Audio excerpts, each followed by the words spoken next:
Welcome back, everybody. Uh, Can you see the horse? It's hidden.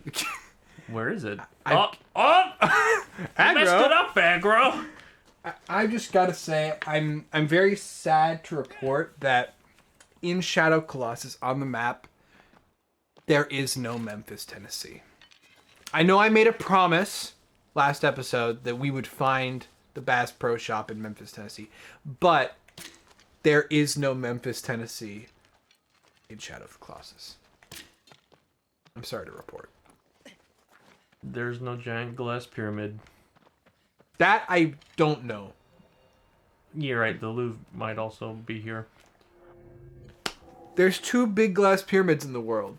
The premier art gallery in Paris, France, and the Bass Pro Shop. The only way Bass Pro Shop can expand to more locations is to get the Louvre out of business and buy up their glass pyramid. Because they clearly can't make their own. I would love a Bass Pro Shop in the center of Paris. Just like, oh, we've got this giant museum. All of the art is here. Also, check out our Bass Pro Shop. Yeah, no, it's like across the street. It's a competing glass pyramid. It's 1 foot taller. You gotta make the choice. You either go to the Louvre or the Bass Pro Shop. If you go to either one, they like stamp your hand, and until it fades, they don't let you into the other one. So like if you like take a trip to Paris, you could either go to the Bass Pro Shop or the Louvre. Oh, I like this little glade. Is it a glade? Nah, I'd call it glade. A glen? Glenda. Glenda the Good. It's a character in Wizard of the Oz. Pokemon? Glenda? Splenda? Splenda's not a Pokemon. Splenda's a fake sugar. Spinda. Spinda. Yeah. No, Spelinda. Spelinda. I think. Spinda, I don't... Spinda or Splinda. It's a rabbit. It's confused. It's a dizzy rabbit. It's in the same area in Sapphire and Emerald as Skarmory.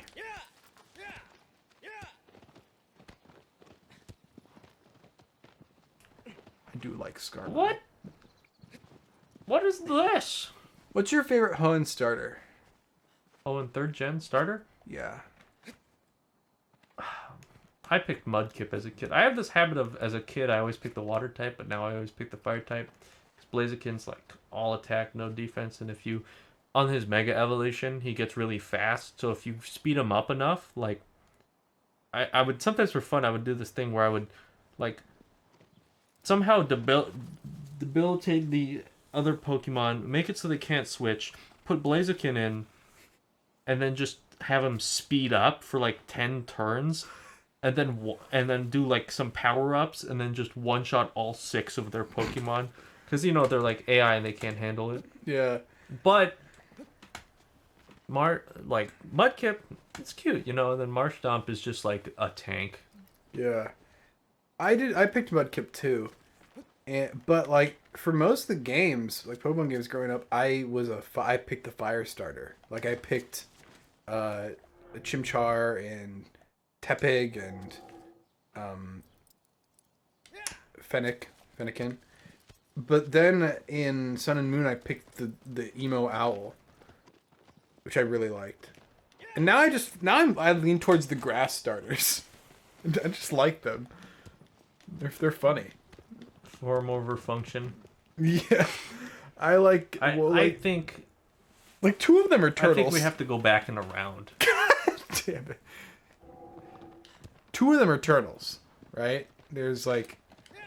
I can't think of his name. All I can think of is... Turtwig? Turtwig, and I can't think of his final evolution. Big Turtwig? Big Turt... And, well, like, the Sinnoh... Is that Johto? No, it's Sinnoh. The Sinnoh's, like, Pokemon, the starter Pokemon, their evolutions are just solid. Like, Infernape, Empoleon, and I would pick Empoleon over... Infernape. I think the Water Steel is such a badass type combination. Well, it's just a fucking cool Pokemon. All I can think of is Tartaruga, which is fucking Italian and not a name of a Pokemon. Torterra. Torterra. Right. It's like Terra for Earth. You know what I'm saying? Yeah, like the sci-fi shows where they call people from Earth Terrans. I think that's what I'm thinking of is the Marvel movie, the Avengers in Space one. What's it called? The fantastic Chris Pratt and his team. Oh, the Avengers in Space.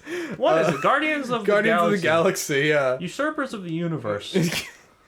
Protectors of the Protectorate. We are the protectors of the Protectorate. Well, we are the progenitors of the Progenerate. Shielders of the Shield.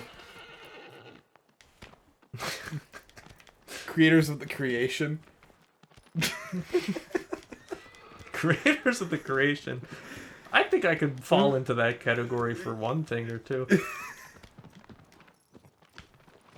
Man, such a tall building. It is a very tall building. It's a very large skylight, so the Sky Boss can speak to you. Sky Boy. Mr. Skyman. Mr. Red Sky, am I right? Red Sky in the evening means good fishing, I think. I don't know, man. I'm not a sailor. Yeah, in the Navy. They know how to fish. Well, there's an adage about the red sky, right?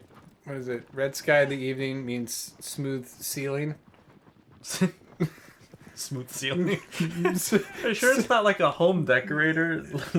It's smooth sieving. You sieve the sand, right?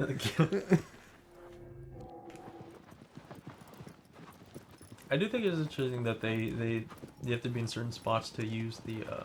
That is a cool little thing. That like you have to be somewhere specific. Not somewhere specific, but you have to have the light. But then it makes sense because it's a like metal and it's like shining off of it. Yeah. And so they can sometimes it doesn't work, because it's shady or foggy. Look at that tree. That's gotta be a fruit tree. That's gotta be a fruit tree. It's just in the middle of the jungle. Wait, not a jungle. It's a desert. It's the opposite of a jungle. That looks like a jungle to me, man. Famously, the Arizona jungle. The Amazon desert. The Amazon desert doesn't sound that far fetched considering the world, like what's happening right now.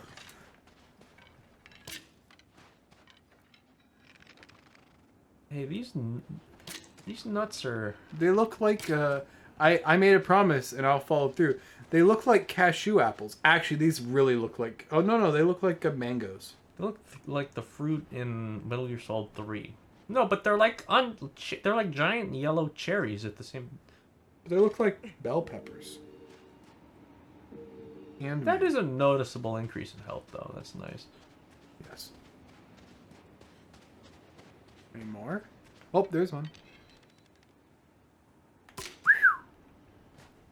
If you shot an actual pear off a tree, depending on what kind of tip you use, if you use a broadhead, you kind of obliterate a lot of it. Yeah. Speaking of Guardians of the Galaxy, I always thought that the coolest thing in it was like the what's his name, Yandu? The fucking the arrow that he just whistles and it flies around. Yeah, apparently he's in the original comics, But that's so cool, right? I don't know, that's just really cool to me. Well, my D&D character kind of has that. With the magical flying knife. Oh yeah, you're right. You do. I think I thought of that when I gave it to you. Alright, it's gotta be out here. This is the lake of the desert. Yeah, it's just that fucking canyon. Or what is it? Canyon? That's how Kanye pronounces it, right? Canyon. They're having a divorce, aren't they? I don't know. I saw some tabloid article. I don't know if it's even true. Fucking tabloids. Tabloids are kind of it's almost ridiculous the stuff they put on there. They say some shit in the tablets. I don't know. I was just in the store and I saw it and I was like, what? They're getting a divorce? Or maybe someone just saw them having an argument and they're like, oh, Kanye. Kanyan West. Kanyan West, or the West Kanyan. The West. The West East King. The West Kanyan. And maybe next time on the Parsimonious Fellowship, we'll reach the West Kanyan. We will discover an ancient ruin and then kill some majestic beast in it unprovoked. Unprovoked. It'll probably be a big snake. But it could also be a large millipede.